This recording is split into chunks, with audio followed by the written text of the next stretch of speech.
Welcome back to Rambling Rabbits with Ruby and Belen. In today's podcast, we'll be discussing Wisconsin versus Yoder And McDonald versus Chicago. In both of these cases, the states both did not win, but one of them talks about the First Amendment while the other talks about the Second. Next, I'll be talking about the constitutional issue/question. According to the Free Exercise Clause of the First Amendment, the state law requires that children attend school past 8th grade, and if the parent choose not to, then that is the parent's constitutional right to direct the religious upbringing of their children. What do you think about that, Belen? If I had the choice to stop high school, I would immediately and just Really? say it was my religion. No, but if Well, it's like... I mean, 8th grade seems young, but... But what if your parent tells you you can't? You can't go to school. You can't go for to school. religious reasons? Yeah. I guess, well, that's my religion, so I don't know. That seems right. You don't want a choice? I guess it should be up to the kid. Two arguments to this side, obviously. The state law argues that some Amish children may choose to leave their community upon reaching adulthood, so public school education would better prepare them for their futures. Which is fair, because as of now, I think that most jobs require you to have a... Right, I learned a lot. No. You You need, at least a high school diploma to get a job, so if they decide to leave the Amish community... Well, I think 16 is fine, but yeah, 16 is fine. No. But 14? That seems That's young. ridiculous, yeah. Okay, you may continue. The Amish fathers argue that the Wisconsin law was contrary to their religious beliefs, and it denied parents from sending their children to school after the 8th grade, which would endanger their distinct way of life. Womp womp. You can't say that. Burger, the court held that the individual's interests in the free exercise of religion under the First Amendment outweighed the state's interest in compelling school attendance beyond the 8th grade. The impact that this led to, it developed the precedent that parents were allowed to educate their children outside of either the public school system. Does that include homeschool? No, because you're still... Oh.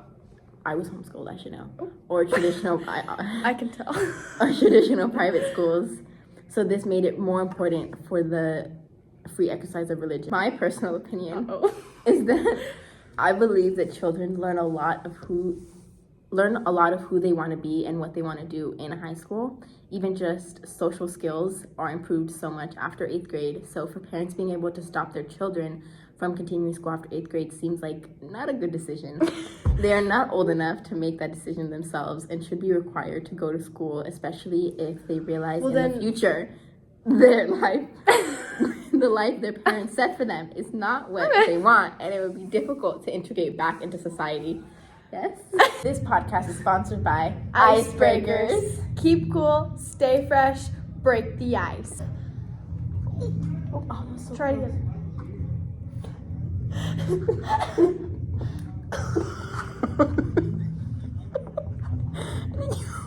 Some background facts include that it was to challenge the city's strict gun control laws, which banned possessing them within the city limits. Otis McDonald, a 76-year-old retired maintenance engineer, filed a lawsuit against the city, arguing that the regulations violated his Second Amendment rights. He was real bored. Yeah. He was real bored. Therefore, the constitutional question was that the Second Amendment, whether or not the Second Amendment should be up to the city or the state. This led to arguments, McDonald saying that the right to keep and bear arms is a fundamental right and that states should not be able to infringe, that the state should not be able to infringe, and that Chicago argued that the state should be able to tailor firearm regulations and local conditions down to the city, which led to the decision at a 5-4 decision reversed the 7th Circuit's decision holding the Second Amendment was incorporated under the 14th Amendment, thus protecting those rights from infringement by state and local governments. So McDonald won by the end of it. And the overall impact extended this individual right to state and local levels, effectively limiting the power of states and, don't know how to say that word, to restrict gun ownership. So basically, states can have limits, you can have regulations, but they can't be too strict because people want to have their guns. Pew, pew, pew, pew. My personal opinion, I believe that regulations to firearms, I have opinions.